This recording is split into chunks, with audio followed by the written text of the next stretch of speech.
बिस्मिल्लाहिर्रहमानिर्रहीम। ज़ारा अली पढ़ंदड़ क्लास 8। असां जो अॼु जो प्रोग्राम तालीम ऐं तरबियत अॼु जी ज़रूरत बाबति आहे। तालीम ऐं तरबियत ॿारनि जो बुनियादी हक़ आहे। शानदार तालीम ऐं तरबियत सां लाॻिया पियल शागिर्दी क़ौम जो फ़ख़ुरु आहिनि। इन लाइ असां जो अॼु जो प्रोग्राम आहे उहो तालीम ऐं तरबियत अॼु जी ज़रूरत बाबति आहे। क़ौमुनि जी तरक़ी में तालीम ऐं तरबियत जो मुख्य किरदारु हूंदो आहे।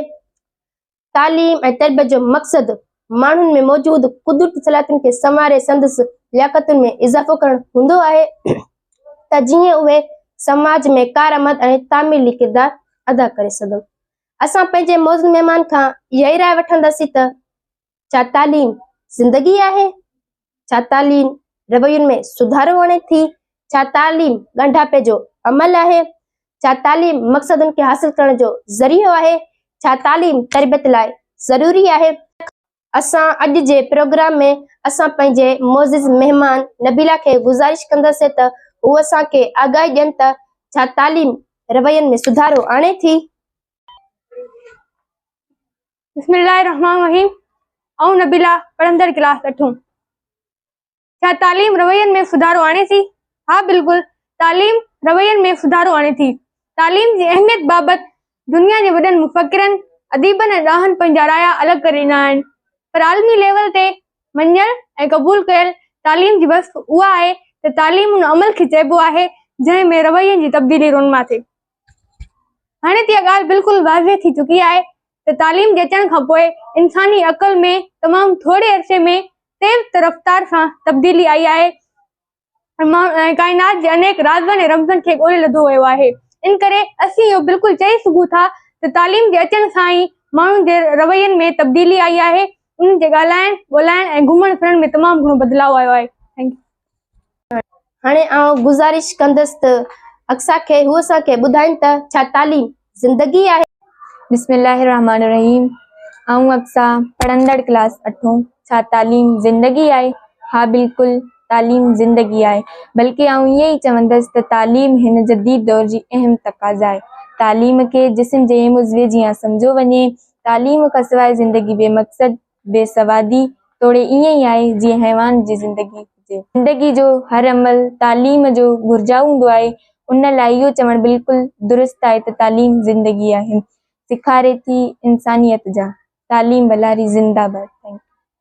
हाणे आउं असांजी महिमान इकरा खे गुज़ारिश कंदसि त हू असांखे ॿुधाइनि त छा तालीम मक़सदनि खे हासिल करण जो ज़रियो आहे? आऊं नाले इकरा दस्ती पढ़ंदड़ क्लास 9। कंहिं ॾाहे जो कौल आहे त किताब कंहिं न कंहिं नमूने सां असांजी ज़िंदगी सां जुड़ियल रहनि था। भिटाई घोट फरमाए थो, वखर सो वेहा जो पाए पुराणो न थी। वेचींदे वेलात में ज़रो थी न ज़िया, थका हड़ हलाए आग जंहिंजी इएं। तालीम हिकु उहो वकर आहे सो कॾहिं बि पुराणो नथो थी सघे।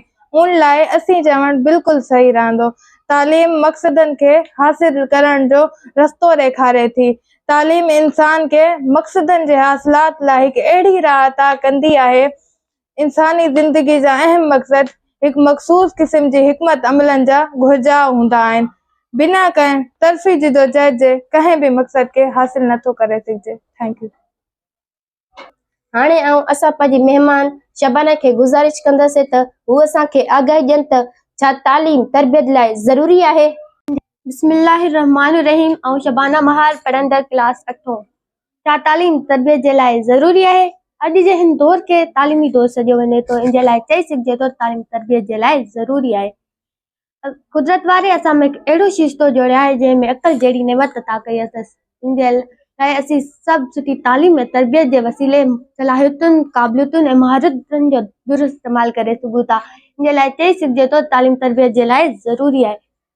तालीम तरबियत जे लाइ ज़रूरी आहे। इन जे लाइ इदारो बि उहो मञियो वञे जंहिंजो मक़सदु सुठी तरबियत सां गॾु सुठी तालीम हुजे। हममक्तब साथियों, अवां असांजे महिमाननि जा वीचार ॿुधा। असांजो प्रोग्राम जो मक़सदु इहो ई आहे त तालीम अॼु जे हिन जदीद दौर में इंतहाई ज़रूरी आहे। पाण उन सां गॾु सुठी तरबियत हुजणु पिणु लाज़मी आहे। पंहिंजो ख़्यालु रखंदा। ख़ुदा हाफ़िज़।